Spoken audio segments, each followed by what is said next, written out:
Asher, and Pipeman on W4CY Radio.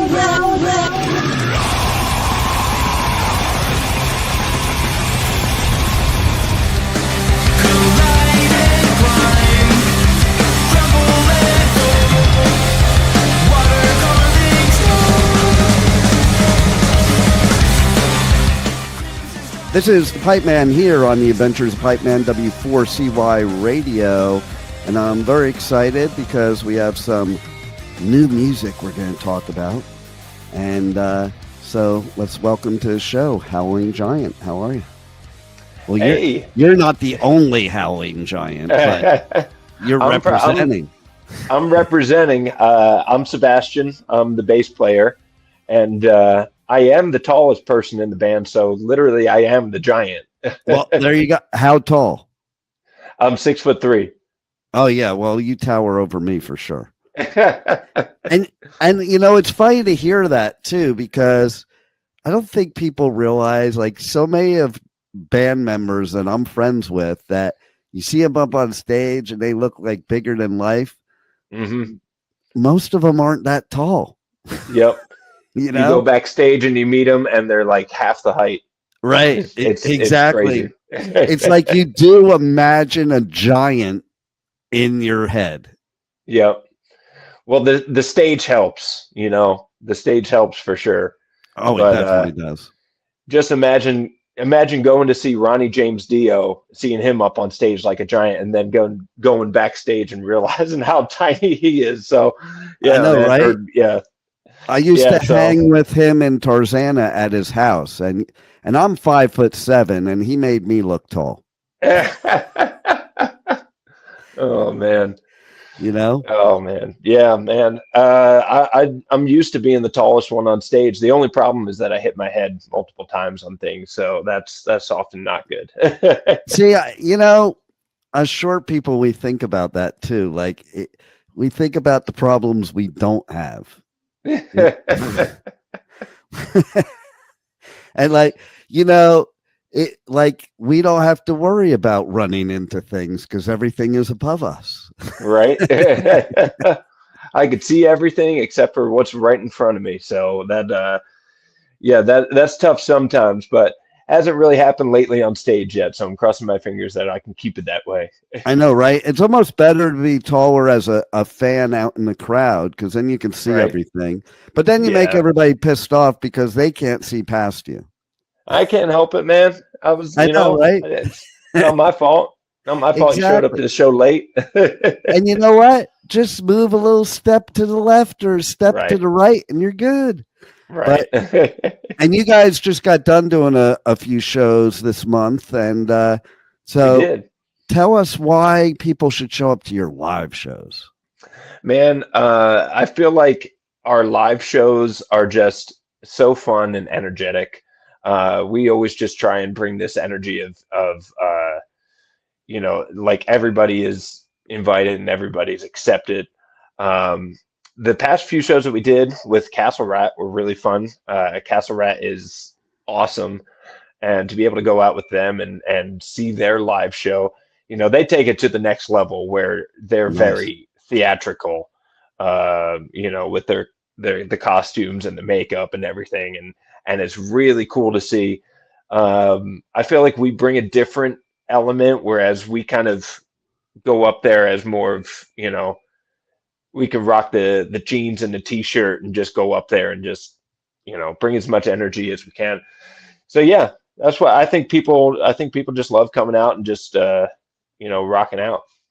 Yeah. And you know what? It's funny because I go and do radio coverage at festivals all over, and the couple of the last ones that I did that were at the same venue 2 weeks in a row, two different kinds of genres. What I love about your band is that you could have fit in both festivals. Like, there's certain bands that could fit in two different types of festivals and certain that can't. So one of them was Bourbon and Beyond, you know, which is got like it's got like the 90s rock, but it also has the jam bands, and it has country, and it like has a little bit of bluegrass, blues, everything. But I mean, like, so that's where I feel like even though you're not a jam band, you could fit in that jam band like venue.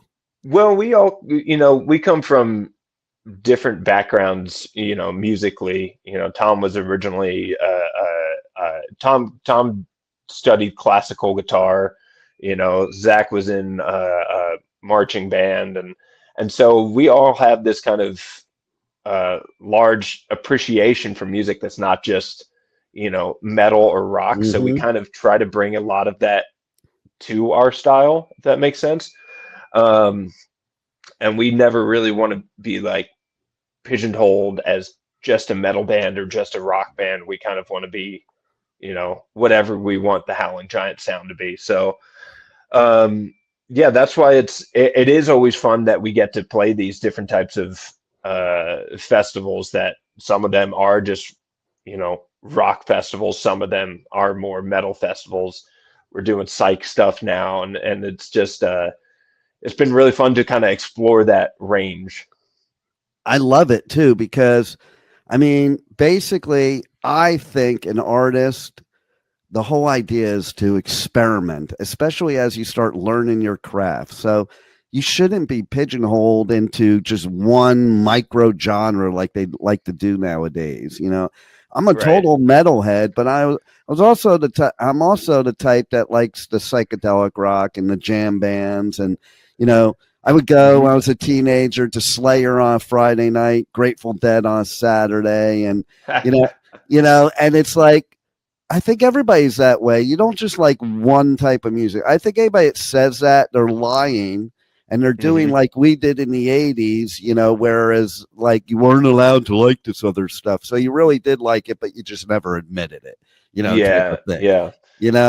And then, the fact of the matter is I think for us to enjoy the music, the artist has to enjoy it. And how's the artist going to enjoy it if they're playing the same song over and over again?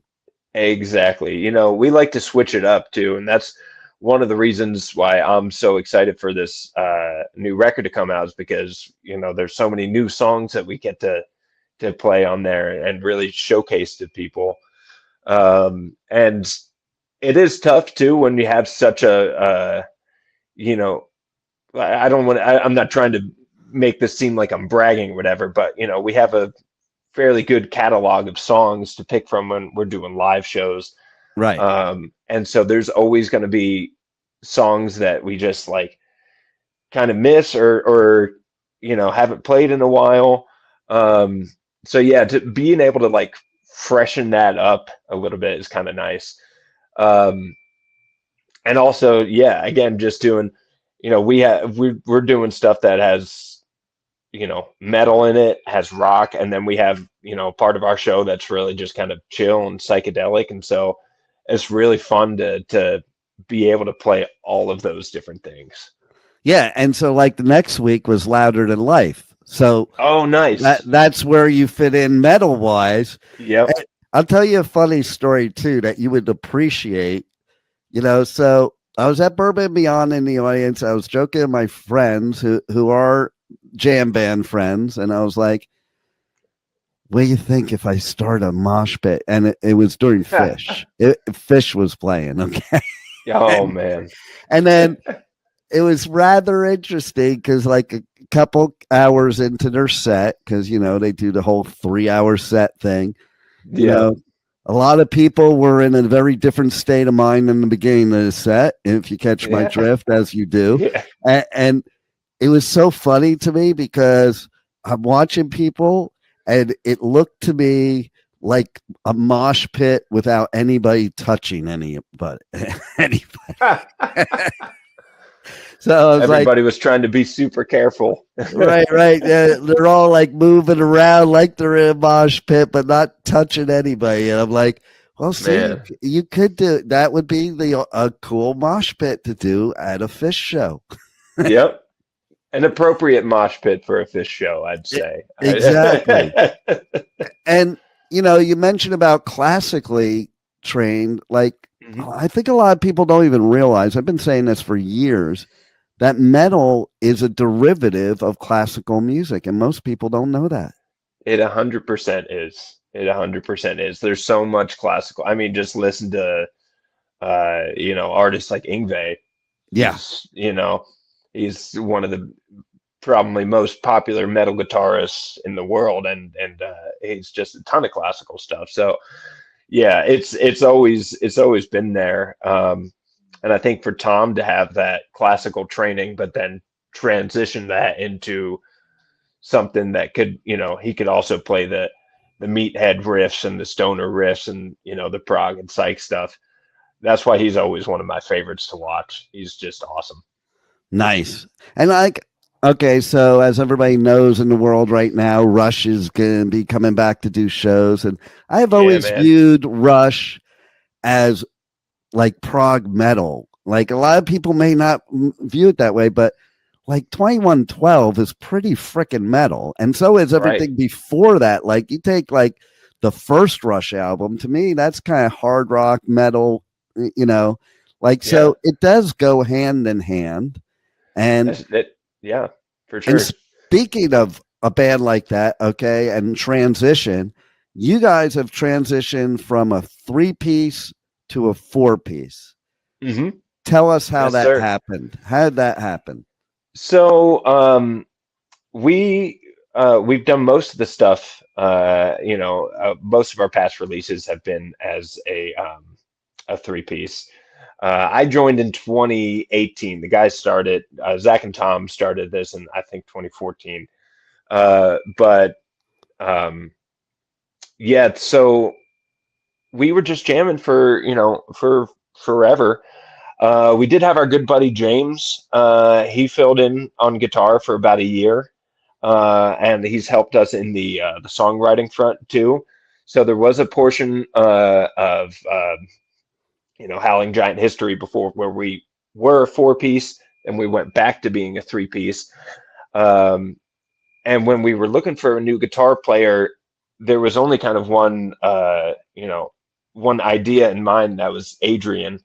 And he's just super awesome, man. We played with him, multiple times on tour with his other bands, and we've stayed at his house before. And so we know that he was the one guy to, fit. And he joined towards the end of our recording process for Crucible Ruin. And the stuff that he was able to add in on that process was just absolutely awesome. And he's just been a perfect fit ever since. So it's also been really nice for me too, because, when you're a 3-piece as the bass player, sometimes you're kind of picking up that rhythm guitar role a little bit. And so it's been nice for us to actually have those 2 guitar players where I can really just focus on I'm just being the bass player, Nice. It does make a difference too, I think, because it's a very different vibe. And I think being a bass player or a guitar player, you follow a different person in the band. Like the bassist and the drummer are always usually in line with each other. And, so it would be very difficult to try to play both roles. Exactly. Yeah. And just tonally, it was just, tough to kind of get that like perfect tone that we wanted, as far as guitar and bass is concerned. But yeah, once Adrian joined, man, it clicked like that. And so he's been awesome on the road. It's been a pleasure having him. And we're stoked to do this next tour with him. Nice. And so do you think that's made a huge difference in your music for this new album? For sure. Because on our previous releases, we had a friend of ours do keys and synth and organ. A friend who lives down in Texas, and he's known us for a while, and so we've always kind of collaborated with him. But for this record, we took a different direction, and Adrian has kind of taken the role of doing not only the extra guitar layers, but he also does synth. Nice. And so he added his own flavor of synth and guitar on the record. And the guitar, I'd say that this record is a little bit more guitar focused rather than our past releases. It's kind of more like riff driven songs. Nice. And yeah, he's just enhanced that to like the next degree. It's crazy. And that's way cool because I think that also goes in line from where you guys are from, because I think guitar music from there, from Nashville, is like Right. that's what it's all about right there. Yeah, man. Yeah, Nashville's a great town for us. Um, the guys actually started this band up in Boston because they were Berkeley students, but they moved down, and I was able to find them in 2018, and we've just been rocking. But it's this town is so full of all different types of music. I mean, you can go Yeah. out every single night and see a different band somewhere. And so that has really put an influence on us, and going out and seeing the people doing the chicken picking and everything. Say what you want about that. It's awesome to see, and so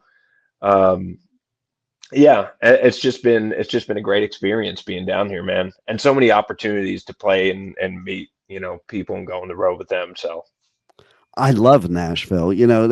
They say that Austin is the live music capital of the country, and I say nope, Nashville. That's my viewpoint. Yep. Like, I've been to both, and Nashville, you're right.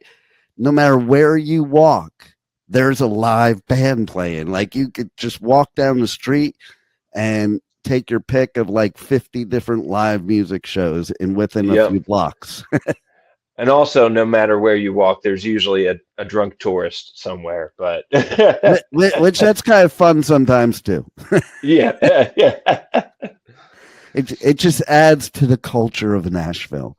It definitely does. But there's a ton of different like underground venues and up and coming places around here that are really supporting the rock and metal scene. Which is kind of cool. A lot of people do think just when you're coming to Nashville, it's the country music capital. It's Country Music Hall of Fame and all that sort of stuff. So I get that, but there is definitely like an underground heavy music and heavy metal scene here, which is really cool. And I've found a lot of artists have been gravitating to Nashville. Like, even look at Steven Tyler. Like, man, it's the place to be. Well, it's the place to be because they can also they usually live right outside of Nashville on these huge farms that nobody can ever find them. So it's a very relaxing and peaceful place for the stars to come and hang out, because it's kind of their where they get their relaxation, I guess. See, I love places like that though, because like I'm born in New York, grew up in Jersey, and I love New York City, but I also love getting out of New York City. So it would be like, it was cool to live in Jersey out, in the middle of nowhere, right, but like being 10, 15 minutes from the city. Right. Yeah. Yeah. That's, I think that's the allure for Nashville for sure. Granted, there's been so many musicians coming to Nashville that it's just been like blowing up here. But yeah, every now and then you'll just see at a random show. I went to a show, this was years and years ago, actually. Went to a show and it was Steven Tyler's like backing band, I think. And maybe 100 people in the audience, and Steven Tyler got up and sang. Nice. You see all the rock stars walking around here that are just trying to keep their hat down and like just chill out a little bit. That's cool. And I love when stuff like that happens, when there's just this impromptu thing at a club and nobody expects it. Right. I think as an artist probably love that too, because sometimes when you get to that level, you might miss those old days. Not the bad parts of it, but the cool parts of the intimacy with the crowd. Exactly. Yeah. Yeah. And it's just always so fun to see, you never know in Nashville who's going to pop up. And it's for all different genres too. Like I work at when I'm off the road, I work at a venue in town here. And one night we just randomly had Vince Gill come up and play a couple songs, so it's a truly special place to be in. Totally. And man, your music is badass. And I love how the new album, how you have all these different types of vinyl and even cassette. Like, Yeah, I man. dig how cassette kind of made a comeback after COVID, especially with the vinyl, like being so hard to get. And even like Metallica on their newest album, they released it on cassette. And I'm like, that's Yep. pretty cool. I think it's the next thing that's making the comeback. You know, Right? the vinyl is still popular, and I think vinyl is always going to be popular no matter what. But the cassette is definitely making a comeback. We did it first when we for our first record, The Space Between Worlds. We had a friend of ours who did. He basically did custom artwork for like he gave us like 15 cassettes. It was all very limited stuff, but he did custom artwork on each and every one of them, and it was all numbered, and it was our first record, so we were like, okay, this is super cool to have.